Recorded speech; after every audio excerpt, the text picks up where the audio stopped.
Okay, so today I want to take a quick look at mailing lists. Essentially, getting people to sign up to join your mailing list on your website to, get information about new releases and sales and events and all sorts of things like that. So something that every winery is going to want to encourage people to do. So today I'm on Regusci Winery in Napa Valley. I'm not sure if that's how they pronounce it. I never know with Italian-American names, but I did my best. Anyway, we're looking at their mailing list sign-up form here. So there's a basic principle anytime you're asking people to input information on a website or in any other place, but obviously we're talking about websites. Only ask for the absolute bare minimum information that you need to complete the transaction. The transaction in this case being signing someone up for your mailing list. So what is the absolute minimum information that you need to do that?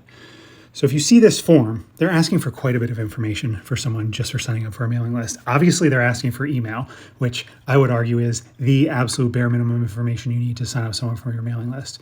Then they're asking for name, first and last. They're asking for date of birth. They're asking for zip code, and they're asking to agree to the terms and conditions. So a few thoughts on how this could be improved. So one, first and last name and zip code are not required fields in this form at all, okay? Which means they are not required to set up the mailing list, okay? And the reason that's important is that the more fields you ask people to fill out, especially personal fields about, zip code, where you live, your first name, things of that nature, the less likely it is someone's going to complete this form, okay? I understand why a winery might want to know someone's first name, maybe for make more personalized communications or whatever. But again, just because you want the information doesn't mean you need the information at this point in time. Okay, you need to look at the customer experience like a journey. Step one is get them on the email list, right? With the bare minimum, you get them there, you can start sending them emails. Then the next step could be signing up for a tasting room visit or placing an order, in which case you're going to get their first and last name and zip code, right? So the point being that before you need the information, don't ask for it because you're just going to make it less likely that they're going to complete the form. Now, it's certainly possible that any organization could look at their data and look at their marketing metrics and things of that nature and say, like having zip code, being able to geolocate and direct marketing in that way is worth so much to us that it's worth getting fewer people to sign up, right? And if you find that in your case, then absolutely you can make a decision to do that. I just wonder if that's really the case here, or if it's more that the winery would just like to have this information, right? So I want to talk a bit about this date of birth field because I think it's a tricky one in the wine industry. They've got it listed as being a required field in this particular case, which suggests that they've decided for legal compliance, et cetera, reasons that they're going to require proof of being above 21 in order to sign in or sign up for the email list.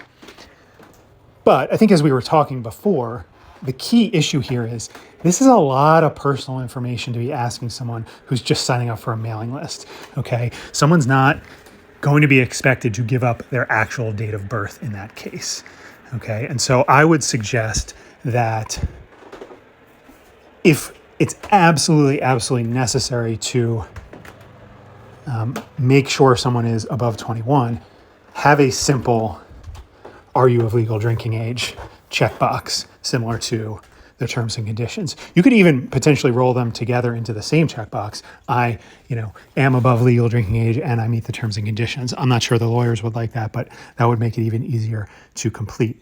So as I said, while I get date of birth is maybe required in this case, I'm skeptical. I don't know that every winery requires it or requires some sort of affirmation that you're above 21.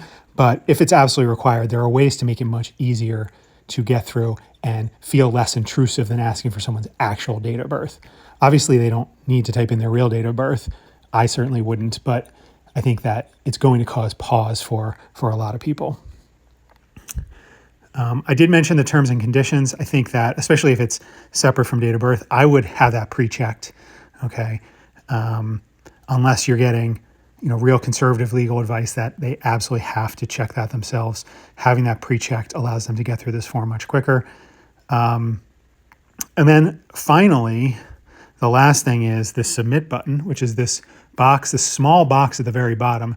You can't read it at all, right? I'll scroll, right? So you can maybe see that there's some white text there when you scroll in really, really far. The button's far too small, it's illegible, so that needs to be addressed as well. So to recap here, I think, what I would suggest to this winery where I'm working for them is ditch the fields that are not required. You can get that information later, right? So this should be email, and then some affirmation of being over 21 if that's absolutely required, and then some affirmation of the terms and conditions if that's absolutely required, and a nice big clear submit button. Okay, make this as easy as possible to get through, get more people to sign up for your emails, and then later down the line, down the journey, you're going to get all the rest of their information because you're going to be able to contact them and email them and all that sort of thing.